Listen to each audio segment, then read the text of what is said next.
High, তো চলো আজকে আম সত্য বানানো যাক। তোমরা তো সেদিন দেখছোই আমার পাখি আম আনছিল, তো অনেকদিন হয়েছে আমটি ঘরে থেকে থেকে নষ্ট হইতেছে, তো ভাবলাম এটি দিয়ে আম সত্যই বানানো যাক। আর আজকে আম সত্যতে আমি দিমু চিলি ফ্লেক্স। তো চিলি ফ্লেক্স তো নাই, ঘরেই বানাই দিতেছি। আর চিলি ফ্লেক্স বানানোটা একদমই ইজি। তবে জানো, আমি না আজকে ফার্স্ট টাইম বানাইতেছি আম সত্য। তার আগে কোনোদিনও আমি বানাইছি না, আর জানিও না কিরকম বানাইতে হয়। তবে আমি আমার মতো করতেছি, জানি না কতটুকু কি হইব না হইব।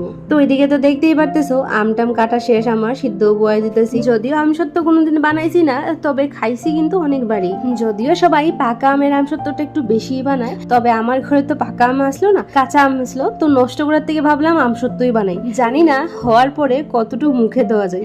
তো এদিকে দেখো কইতে কইতে আমার আমও সিদ্ধ হয়ে গেছে, একদম পারফেক্ট হয়েছে সিদ্ধটা। যেহেতু গরম আছিল, তো সেই কারণে আমি গ্লাস দিয়ে একটু ঘুরছি আর কি। তারপরে একটু চিনি, একটু লবণ আর চিলি ফ্লেক্স দিয়া বানায় নিলাম ফাইনালি আমার আম সত্য। জানো, আমার কাছে না বড় ছাকনি নাই, যদি ছাকনি থাকতো না তাইলে ভালো হইতো। ওই যে গুটি গুটি আছে ওইটি সরে যেত। যাই হোক, এখন রোদে দিয়া দিছি, দেখা যাক কি হয়।